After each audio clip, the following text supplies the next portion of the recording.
Alors, l'énoncé de l'exercice est le suivant. Donc, x représente un nombre réel de l'intervalle 0 pi sur 2, tel que, en fait, le cosinus de x, on sait qu'il est égal à 3 cinquièmes. C'est ce qui est indiqué ici sur la figure.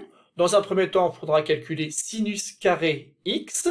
Alors ça, je rappelle que c'est un abus d'écriture et que ça correspond tout simplement à sinus x au carré comme ça. Donc c'est un abus d'écriture. On met le petit carré ici, alors que c'est pas exactement là qu'il devrait se positionner, mais plutôt au niveau des parenthèses. Ensuite, on vous demandera quel est le signe de sinus x. Alors ça, il faudra le lire graphiquement. Et enfin, ça nous permettra d'en déduire donc la valeur de sinus x. Donc ce petit exercice permet de calculer la valeur de sinus x, mais pas la valeur de x. Il n'est pas question ici de calculer la valeur de x, mais uniquement la valeur de sinus x. Vous allez avoir besoin donc des propriétés de cosinus x et de sinus x, et notamment celle qui permet de calculer sinus x au carré. Je vous laisse chercher un petit peu, vous pouvez appuyer sur pause, essayez donc de résoudre ce petit exercice, c'est simplement après, vous pourrez lire la suite de la vidéo.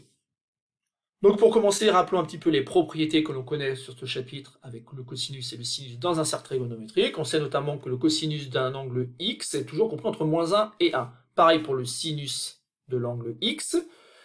Et on a surtout cette propriété-là, qui dit que cos x élevé au carré plus sinus x élevé au carré, et ben ça va toujours donner 1. Et ceci, bien sûr, quelle que soit la valeur de x réelle. Bon ben voilà, c'est ça donc la propriété qui va nous servir pour avancer, et notamment pour calculer sinus x au carré. Donc je vais écrire la propriété, donc cosinus de x au carré, plus sinus x au carré, et ben je sais que c'est égal à 1.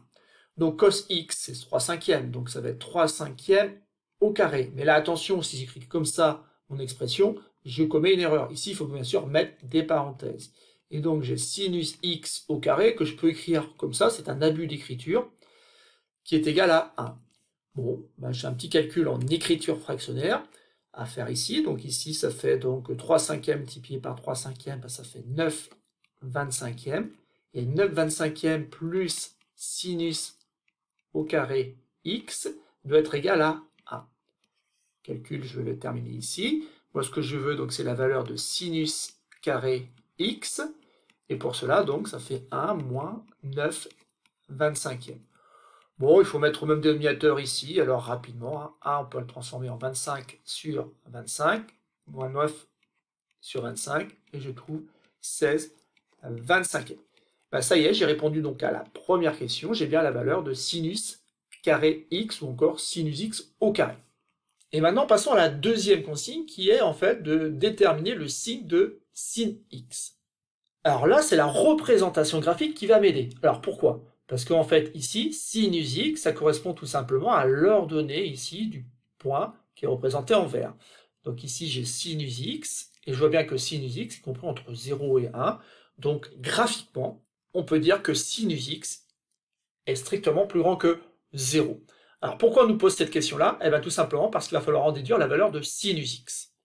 Et donc ici, eh bien, on va pouvoir écrire que sinus x égale, bah, si j'ai un truc qui au carré donne 16 25e, bah ça je peux faire correspondre à une équation du second degré assez simple, où tout simplement j'ai une valeur qui élevée au carré est égale à 16 cinquièmes. Alors attention, si j'écris donc que la quantité que je vais appeler A par exemple est égale à racine carrée de 16 25e, et bien ça c'est un raisonnement qui est faux, parce qu'il n'y a pas cette équivalence-là.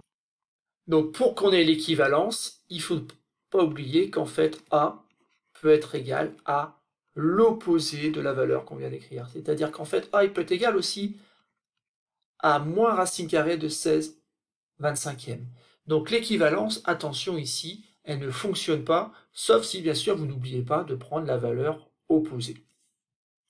Mais ici, de toute façon, on a un peu de chance dans l'exercice parce que justement, on sait que sinus x, on l'a dit à la question précédente, était positif. Donc, je vais pouvoir écrire tout simplement donc, que sinus x est bien égal à racine carrée de 16 25e. Mais là, je vous conseille d'écrire car sinus x est bien plus grand que 0. Donc, c'est pour ça qu'on peut éliminer l'autre solution de l'équation sinus x au carré est égal à 16 25e. Ça ne peut pas être égal à moins la racine carrée d'un nombre, parce qu'autrement ça serait négatif. Et revenons donc à la racine carrée. Donc racine carrée de 16 25e, ça fait racine carrée de 16 sur racine carrée de 25, ce qui fait tout simplement 4 cinquièmes. C'est terminé, on a la valeur de sinus x. Sinus x est donc égal à 4 cinquièmes. Et encore une fois, il n'est pas question d'aller chercher la valeur ici de x, c'est bien la valeur de sinus x qui nous est demandée.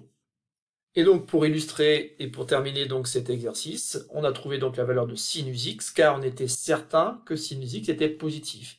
Mais une dernière fois, on aurait très bien pu avoir une valeur ici donc négative et on aurait donc trouvé cette fois-ci tout simplement moins 4 cinquièmes, puisqu'on a trouvé 4 cinquièmes pour la valeur de sinus x. Alors méfiez-vous un petit peu ici, n'allez pas trop vite.